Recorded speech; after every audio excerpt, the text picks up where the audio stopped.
je lui dis, il fallait que je trouve mes racines. Tu as eu le temps, l'occasion de faire un pèlerinage en Inde? Ah oui, en 2000. Oh, c'était merveilleux. Non, mais je ne pourrais pas l'expliquer. Non, c'est des choses que j'ai vécues et que je ne pourrais pas expliquer. Comment se fait-il que moi j'arrive avec une grande enseigne Nouvelle Frontière et que mon guide est hindou? Comment?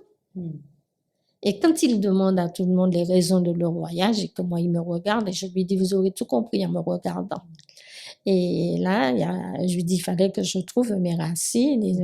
Et là, il me dit, ben moi, je suis hindou. Et c'est de là qu'il m'a dit, je vais faire un bon chemin avec vous pendant les 3 semaines de...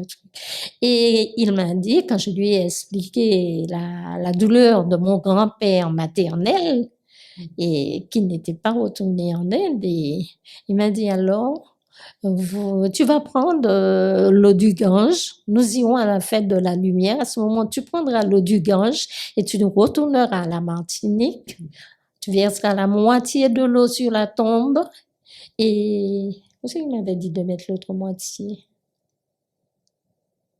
De faire 2. Non, il m'avait dit de tout verser sur la tombe. Et à ce moment, mes grands-parents retourneront au Nirvana. Je l'ai fait et je me suis sentie investie de quelque chose qui était vraiment merveilleuse.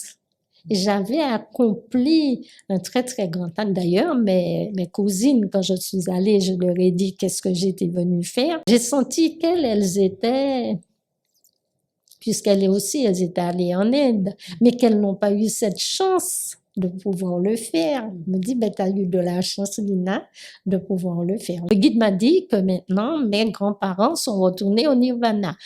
Enfin, j'ai fait le rituel qu'il fallait faire. Et c'est tout.